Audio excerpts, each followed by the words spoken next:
Let's check. We should be going live, or in fact, we are live now. All right. Welcome, everybody, to our Friday lunch with Tetsu and Joey. We have a very special guest. Joey, take it away. Yeah, so welcome to LangFest, Friday lunch with Tetsu and Joey. LangFest is a premier event in North America that brings language aficionados from all over the world together for a very fruitful and entertaining week every year at the end of the month of August. This year's edition will be held from the 21st to the 26th of August in Montreal at Concordia University. From now until LangFest, every week on Fridays at 12 noon Eastern Standard Time, we meet up and talk about what really matters to you as a language learner. We interview guests who are great ambassadors for the language community, and we learn from their real-life experiences. We share tips and tools and trends from authors and experts in the field of language learning and linguistics. All of this in the hope of helping you reach that new level in your target language. So I'm Joey Perugino, and with me I have Tetsu, who's the head organizer of LangFest Montreal. We're always on the lookout to help language learners improve and find their motivation to overcome obstacles and continue in their lifelong journey of language learning. And one of the persons that helps with language learning and finding people in order to be able to exchange and learn and practice your target languages is our guest today, which is Marion Guerriero. So let me give you a little bit of background on her. Okay, Marion is the founder of Barden Language Exchange app, which is going to be launched very soon. She's an avid traveler. She's visited more than 87 countries. That's amazing. So she lives in New York. She's been there for about 12 years. She's been involved in many startups. And that is Marion. Bonjour, hi. Thank you guys for having me. Very excited to do this together. Incredibly excited to attend LangFest this year. And I missed it last year. I was moving that weekend, and everybody from New York came up in the language community, and I was bummed to miss it. And I'm excited to attend this year with the Barden team. The persons that you're collaborating with, like Kevin, for example. Yeah. And we'll be here this year for sure. For sure. We're looking forward to have you. And we're fortunate to have you with us today because last night you had a very exciting evening. But you're here, and that's all that really matters. Thank you. So Marion, just to start off, where does your passion for language learning come from?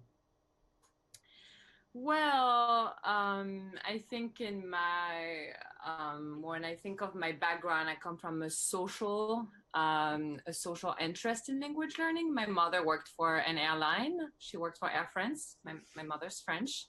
And I grew up traveling the world like a little suitcase being moved around every couple years, and the extensive traveling to maybe close to almost 100 countries now.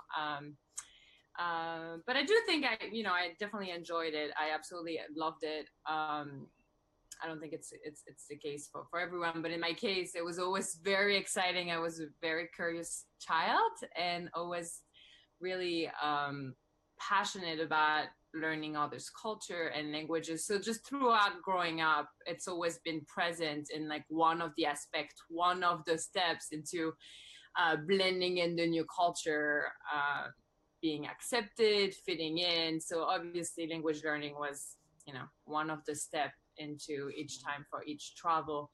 So, I've lived in multiple places, many Asian countries, African countries, obviously the Americas as well, learning languages each time and settling in new places. So, and it kind of just became me, owning a new language, a new version of yourself. And it just sort of became a passion in that way. Yeah, just naturally.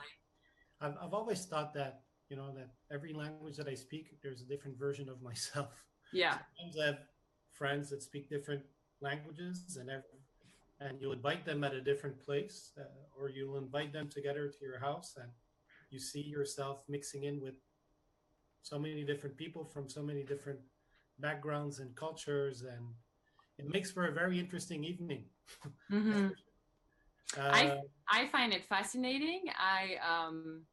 I know it's scary for some people, and I think it might be scary if it comes later in life to realize that there's so many different aspects of your personality which you didn't know, and you find yourself acting and being different in another language. But when you grow up in that way, and I think that's also the case for Tetsu and you know, when we are exposed to different languages from being very young, we kind of just used to and definitely for Tetsu children, switching. more, yes. Yeah, being maybe a little, you know, a little bit more introverted, a little bit more shy. I mean, in my case with, you know, Korean, for instance, just, you know, not to put any stigma, but yeah, it was, you know, the case of being definitely more extroverted in Italian and more talkative, maybe a bit more specific and detail-oriented with French, which is, you know, interesting, and more outgoing in English, perhaps, and American English. So yeah. Yeah.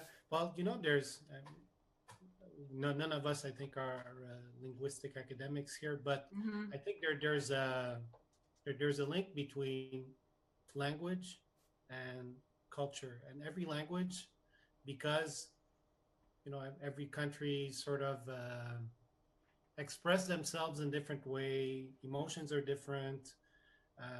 Culturally, they don't respond to the same way and stuff like that. Sometimes when we speak in another language, our being sort of changes based on the fact that we reflect those emotions or those words or those things. It's one of the interesting dimensions, I guess, of language learning, because you find yourself really it's you, but different dimensions of you. I don't know if you guys understand me. Maybe I'm just blurbing nonsense, but in any case, it's an observation that I've made. So this brings me basically to another question that I had for you, Marion, which is, you know, having been brought up or raised from a young age, I guess, with languages all around you and different cultures, sort of like Tetsu and I were. Do you believe that sort of gave you a little bit of an edge or an advantage on an openness to learning more languages, or to being more accepting of people from other cultures and things like that? I think my language learning experience was always very social. This is how I've experienced language learning and how I understand achieving and the knowledge of a new language.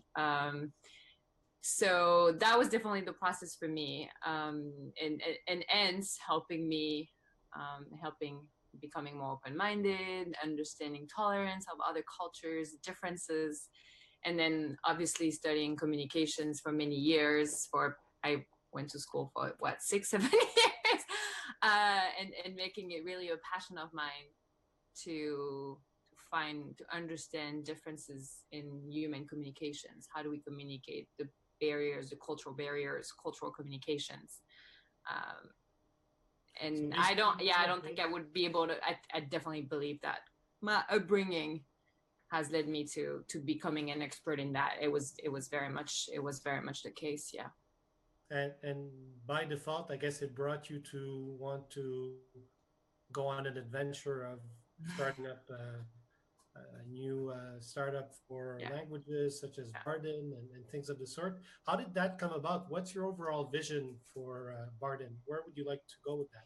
Yeah, like many other people learning languages, I would go online and go to meetups for many years, looking for tandem exchange, for conversation exchange partner, pen pals across the world for many years. I don't think it became as much of a need for me to meet people in person nearby and make it a little bit more intense in that way until I came back from Korea. So I did my I studied for my bachelor's in the States. I did my master's in South Korea and my MBA in Paris. Coming back from Seoul National University in South Korea, returning to New York, I found myself on Craigslist. I don't know if we can mention brands for, weeks and months to try and find a Korean speaker, a native speaker around me that would be interested in just meeting with me over like at least twice a week, if not, 3 times, to continue speaking. Because in the very case of Korean language, after a while, it is such a language that you need to speak with other people. There's so many complexities in, when you address yourself, just like Japanese, or, when you address yourself to someone that's older or younger or whatever. This is you need the social aspect to really improve and continue on practicing those subtleties of the language.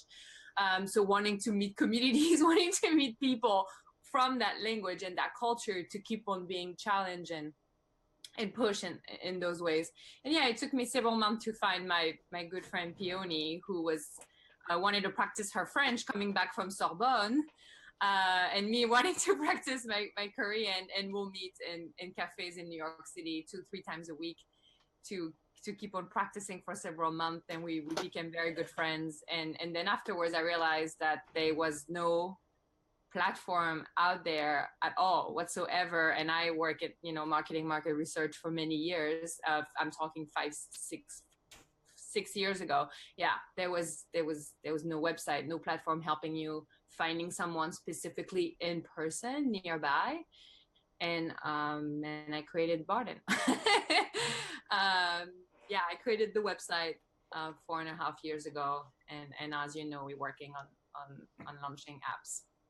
I'm not sure, correct me if I'm wrong, but this is something that started sort of as a project for university or research or something like that you were doing in Europe? Yeah, so I did like I said, I did my MBA in Paris. I had built the website back in end of 2013, 2014 by myself. I'm self-taught web developer, very basic version. And then I also presented a more extensive option and various ways to expand the project, which is now the Barden Project Company, during my MBA, and it was incubated 4 years ago, and we kept on running on the website and now pushing to the new stage with mobile apps. And now you have little language groups that are meeting up all around the world. Yeah, so we've been in one in Montreal, but you have in Rome. Yeah. So we've been in pre-launch for 4 months. We're in the 5th month now, entering the 6th next month, and we're launching next month. 6 months in pre-launch. It's been really good. We're present in 16 cities, with 8 cities that actually run events, and when you meet country organizers in person, you can attend events and so on, including Montreal, New York, Rome, Marseille, Barcelona, Paris. Kind of the hubs that I have my families and extensions with. It's going really well so far. I'm really excited. We have the original community of over 3 years on the website, and then we have this new pre-launch community for the past 6 months located in different parts of the world. So it should go pretty well now. Yeah, once we launch. When are you planning to launch your application now? Next month. Next month. So by the end of April, you don't have an official date yet. Yeah, so by mid-April, we have the beta testing running. So there is a certain number of current pre-launch members that have signed up to become beta testers. So they'll be using the apps both on iOS and Android as testers. And if everything goes well, then we can launch fairly quickly, soon, a couple of days after, That's really cool. How many languages do you speak, Marion? I speak Italian on my father's side, French on my mom's side. My mom's friend is Italian. English every day. I would say I'm fluent in the 3, but I like to say I speak Spanish. Again, I don't know. Depends on what we consider fluent and advanced and so on. And my Korean is not really I haven't been able to really keep up with it, sadly. And I do take some tutoring courses online here and there whenever I have the time for it. But I need to find the time for Korean. You have to find your application to find a language partner that you'll be able to meet with to do Korean. Mm-hmm. Mais le français, c'est ta deuxième langue. Donc, on va switcher au français. Ok, ça marche. Le français, c'est ma deuxième langue. Le français, le marseillais. Le marseillais, oh boy. Est-ce qu'on va comprendre?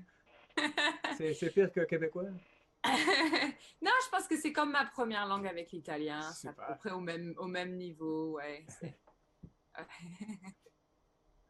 C'est ça. Mais est-ce que tu as remarqué que, par exemple, le fait que tu parles toutes ces langues t'a aidé à pouvoir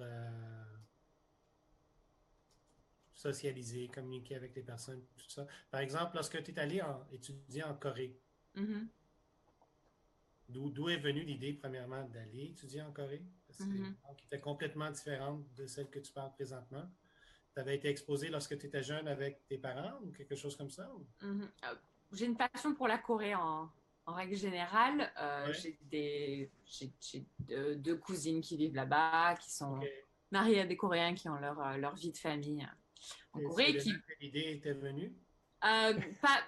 Donc, j'avais un peu de famille, donc c'est vrai que ça aide pour s'intégrer et s'installer dans un pays avec une culture complètement différente. Mais en règle générale, moi, je pratique le yoga et le bouddhisme depuis assez longtemps. Et c'est vrai que j'ai une réelle passion pour l'Asie en général. J'ai passé beaucoup de temps en Asie. J'apprécie de trouver le balance entre la culture un peu latine qui est un peu plus... I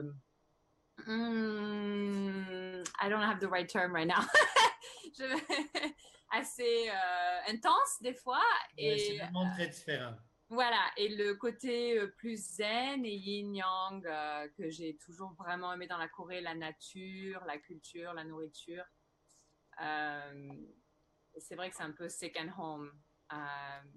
Oh ouais, tant que ça. Yeah. Ah ouais, c'est un pays qui m'intéresse beaucoup. Je ne parle pas évidemment, mais via Netflix.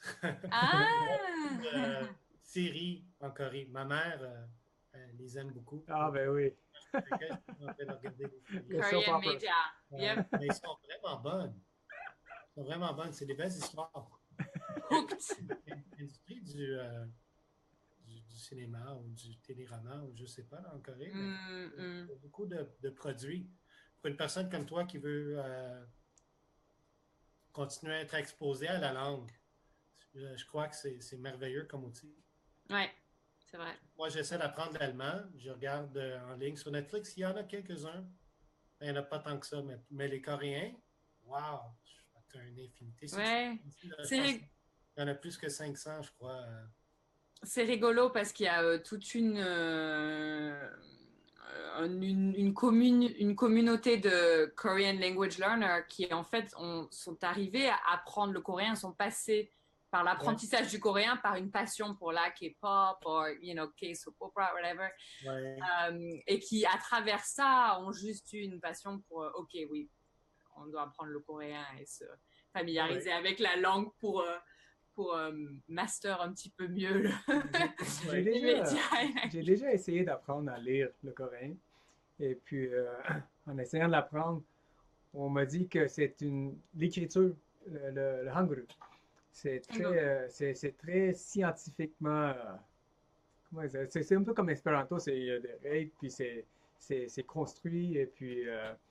ça a pris pas beaucoup de temps pour apprendre à lire, mais ça m'a aussi pas pris beaucoup de temps à l'oublier. Ouais. Alors, si on l'utilise pas, on l'oublie. Ouais. Mais c'est intéressant. Le coréen, c'est assez mathématique. Ouais. C'est vrai que c'est tout des ronds et des barres, c'est assez intéressant. Ouais. Et ça a été utilisé en tant que structure, que sémantique, pour donner un written language à des petites communautés, par exemple, dans certains endroits remote, dans les Philippines et autres, qui n'avaient pas de written language. On peut utiliser le Korean alphabet, qui est très modulable. pour avoir un alphabet écrit de sa langue parlée dans des communautés où ça n'existe pas. C'est assez intéressant, il y a pas mal de recherches là-dessus. Et c'est vrai qu'ils ont des sons aussi qui sont assez proches de certaines intonations et degrés avec le français dans les U. Et donc, il y a des facilités aussi un petit peu entre les deux qui sont intéressantes. Je crois qu'on a touché pas mal des points que nous regarder ici. Je vais voir s'il y avait d'autres questions. OK, alors, comme tel, Marion, toi, comme tu disais, l'an passé, on n'a pas réussi à te voir. Cette année, on aimerait beaucoup pouvoir te voir ici à Montréal. Je pense que avec LangFest, on est en train d'essayer de au moins avoir une rencontre par année, globalement, là, en Amérique du Nord, où les personnes peuvent se rencontrer, parler de langue, et puis des choses comme ça. C'est sûr, on aimerait inviter toi, les usagers de Barden, à y participer.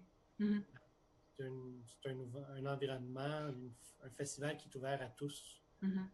On n'a pas besoin d'être des polyglottes qui parlent 10 langues comme Tetsu pour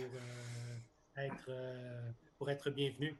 Des personnes qui en parlent seulement quelques-unes, ou même juste une langue, mais qui ont un intérêt pour les langues, pourraient aussi être trouver quelque chose de très intéressant. Mais je suis tout à fait d'accord. Moi, je dis souvent que je suis accidental polyglotte ou polyglotte accidentelle. Je pense même pas que je peux utiliser le terme polyglotte parce que j'apprends plein de langues par passion. J'étudie le sanskrit depuis très longtemps à travers le yoga, mais je suis pas capable de de vraiment me qualifier de rajouter cette langue. Mais dans le cas de Barden, et je pense que dans le cas de notre produit, de notre service et des utilisateurs, c'est vraiment une passion pour la connexion humaine, la connexion avec l'autre, les différentes. Et ce genre d'événement, en fait, c'est ce qui permet d'avoir cette expérience puissance 100, finalement. Et ce qui est super, c'est ça. Et ce qui est super cool avec le cas d'avoir cet événement à Montréal, nous, par exemple, ce qui est rigolo, c'est qu'on a une très grosse communauté à Québec City en pré-lancement. Grâce au super travail de Pierre-Olivier, on a plus de, je sais pas, presque 2000 personnes à Québec City, qui est vraiment une petite ville qui est, bon, comparée à Montréal au niveau multiculturel, qui est vraiment pas autant divers. Je crois qu'il y avait moins de petits groupes. Ici, il y en a beaucoup. C'est ça le problème avec Montréal. C'est pas un problème, c'est bien. C'est ça. Mais il y a beaucoup de petits groupes, des meet-ups de langue, il y en a des centaines. À Québec, il y en a moins. Donc, c'est ça. Ce que tu as mis sur place là-bas, d'avoir commencé à avoir des rencontres pour le français, l'anglais et l'espagnol, c'est ça que vous faites? C'est ça. C'est quelque chose qui a vraiment, ça a grandi. Il y avait un besoin. Ça a créé du lien. De se réunir. Oui, j'ai des médias qui me contactent maintenant alors que le produit n'est pas encore lancé, qui me disent vous avez vraiment créé du lien social dans la ville avec le très beau travail de Pierre-Olivier. C'est vraiment d'être dédié à bringing communities together autour de la. Donc, on devrait aller faire un tour un jour. Nous, on est très fiers de ça, ouais. Moi, je suis passionnée par regarder que effectivement Barcelone, Montréal, Paris, c'est ces trois villes-là où il y a énormément de meet-up et de groupes et de choses qui sont mises en place déjà.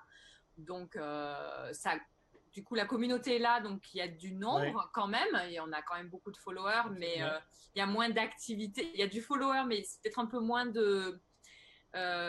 j'ai pas envie de dire qualité, mais moins d'échanges actuels. Vous voyez, c'est un peu plus en surface, un peu plus juste de rencontres. Et dans des villes comme Marseille, d'où je suis originaire, ou Québec City, qui sont un peu second-hand city dans un plus grand pays. Là, il y a vraiment, de l'activité parce qu'il n'y a pas autant d'opportunités. Voilà. Mais je pense pas mal d'utilisateurs de Québec City pourront venir à Montréal justement pour l'event parce que c'est pas loin et parce que ça permettra justement de continuer. Une des choses que j'aimerais faire, Tetsu, je ne sais pas si tu as vu sur leur chose, mais je le vois toujours dans mon calendrier. French breakfast with Marion ensemble. Un jour aller passer une fin de semaine à New York, puis je vais aller déjeuner là-bas avec les amis. Là, viens manger un croissant. Non, c'est vraiment chouette. On retrouve un beau mélange intergénérationnel aussi. C'est très intéressant parce que les langues, ça regroupe tout le monde. Et ce qui se passe en fait de notre côté depuis, je ne veux pas empiéter sur d'autres questions que tu as, mais de notre côté, ce qui est très intéressant du fait d'être en pré-lancement et d'avoir fait le choix de rester tant de temps en pré-lancement, ça permet de vraiment s'asseoir avec les communautés, avec les personnes, leur demander ce qu'ils ont besoin, ce qu'ils recherchent dans un produit, dans un service, qu'est-ce qu'il faut améliorer, qu'est-ce qu'il faut changer. Et surtout, moi, je travaille en technologie dans les startups depuis de nombreuses années et dans la linguistique, dans différentes formes d'industrie dans la linguistique. Et de finalement être maintenant dédié à mon projet, d'avoir ces communautés qui me contactent autour de l'éducation bilingue, certains chercheurs en neurolinguistique qui travaillent sur senior language learning, donc pour les plus de 65 qui veulent apprendre les langues. Donc maintenant, on est contacté par différentes audiences et différentes tranches d'âge pour s'assurer qu'on va aussi pouvoir couvrir les besoins d'échanges linguistiques social pour des familles, des enfants bilingues, des seniors, et s'assurer qu'il y a un mélange intergénérationnel et qu'on ne se retrouve pas juste avec un petit produit de troc de langue pour les étudiants on campus, quelque chose comme ça, parce que c'est pas du tout c'est pas que justement, tu me fais penser à quelque chose. Moi, j'avais apporté l'idée que j'aimerais avoir un genre de rencontre pour les plus jeunes, comme ma nièce, qui est un petit peu comme moi, qui est exposée à plusieurs langues, mais j'aimerais qu'elle puisse pouvoir faire un effort un peu plus concerté des fois pour l'italien ou des choses comme ça qu'elle n'a pas la chance de pratiquer très souvent. Puis tu m'as dit que vous aviez un projet spécial, vous allez monter bientôt en lien avec ça. En fait, ce qui se passe, c'est que moi, j'ai quand même un réseau assez important à New York en éducation et aussi en bilingual education depuis longtemps. Et c'est des personnes qui savent que maintenant, je relance l'application Barden, qui du coup m'ont contacté pour me demander s'il était possible de s'assurer d'inclure dans ce produit-là les familles et les enfants. Quand on construit un réseau social, il faut que les comptes, pour construire un compte, il faut avoir au moins 13 ans. Donc, pour pouvoir organiser des échanges et des rencontres pour ses enfants, pour les juniors, les kids, il faut que les parents puissent construire les profils pour eux et organiser ça. Donc, du coup, le pré-lancement, ça me permet de retravailler le produit pour essayer d'inclure un peu plus cette communauté-là d'une certaine manière. Vous verrez ça le mois prochain. Et éventuellement, d'essayer si la communauté se démontre assez active pour cette audience-là, de réfléchir à comment leur fournir quelque chose d'un peu plus construit. Et nous, on commence les événements avec les familles et les enfants. Demain, on a une quarantaine de mamans dans une librairie française à New York, voilà, avec leurs enfants. Et on va lire des histoires en français et en anglais et en espagnol pour les enfants demain après-midi. Bon, merveilleux. Merveilleux. Possiblement que ça va s'étendre à Montréal éventuellement. Est-ce que tu avais des propos ou quelque chose que tu aurais aimé ajouter avant qu'on termine, Marion?